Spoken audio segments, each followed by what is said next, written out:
Nintendo gets a lot of credit for trying new things.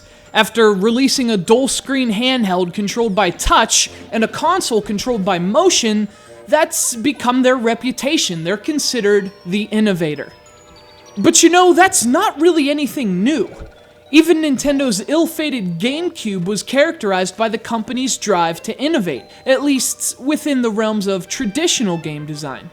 Super Mario Sunshine, Luigi's Mansion, Wind Waker, Metroid Prime, one thing these GameCube classics have in common is that they're innovative, they're quirky, they're different. Perhaps none of which are more so than Pikmin.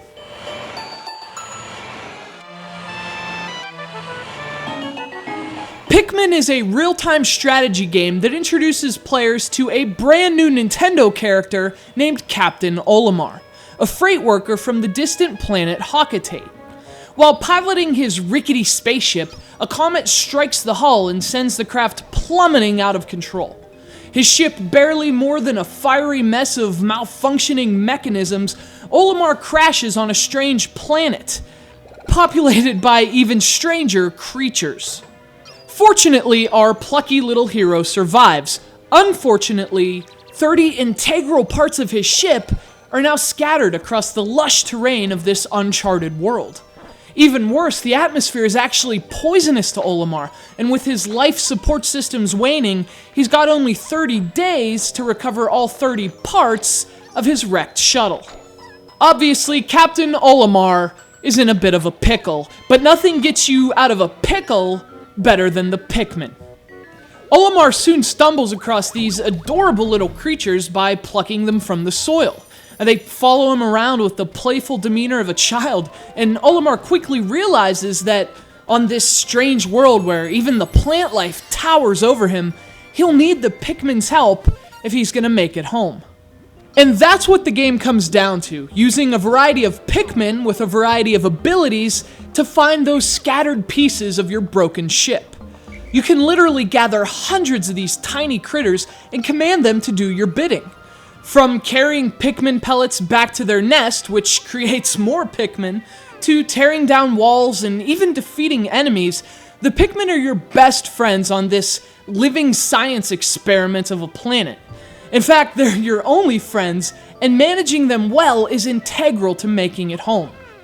Now, its unique blend of real-time strategy and puzzle solving is what makes Pikmin so enjoyable to play. The multitasking and management are extremely absorbing, but charm and perspective are what truly brings the world to life. From the design of the characters to the tone of the music, Pikmin just has that indefinable charm that you expect from a top-tier Nintendo franchise.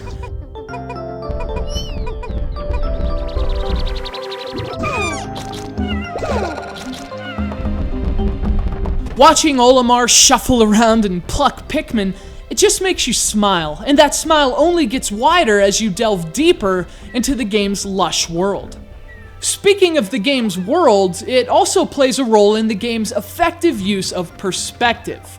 You see, Olimar's view, and hence yours, is pretty limited. Even flowers and blades of grass grow far beyond Olimar's reach, and as a result, he just can't see a whole lot of ground. You could call the camera too tight, but I actually think this is an effective design choice. It reinforces how lost Olimar must feel on this massive new world. Of course, life evolves, the strong survive, and there are a few weaknesses in the Pikmin, which would later be remedied through evolution, or the sequel, Pikmin 2. First, the game is very short. Pikmin's 30-day cycle only translates to between 10 and 12 hours of real-life gameplay.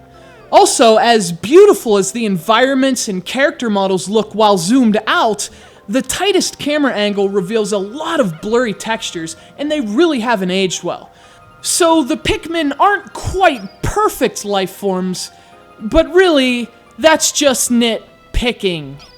It's not often Nintendo rolls out a new franchise, so if you're a Nintendo fan who, for some reason, missed this game when it released in 2001, you should definitely put this at the top of your retro list. Pikmin was re-released on Wii with the benefit of pointer controls, so if you can't find the GameCube original, you should have no problem finding the Wii Make, which really does control better than this version. Either way, fans of real-time strategy will really appreciate managing these adorable little critters, and the beauty of the game is that it controls simply enough to appeal to an even broader audience. So next time you're looking for something fresh to play, no matter what manner of gamer you are, you should consider picking Pikmin.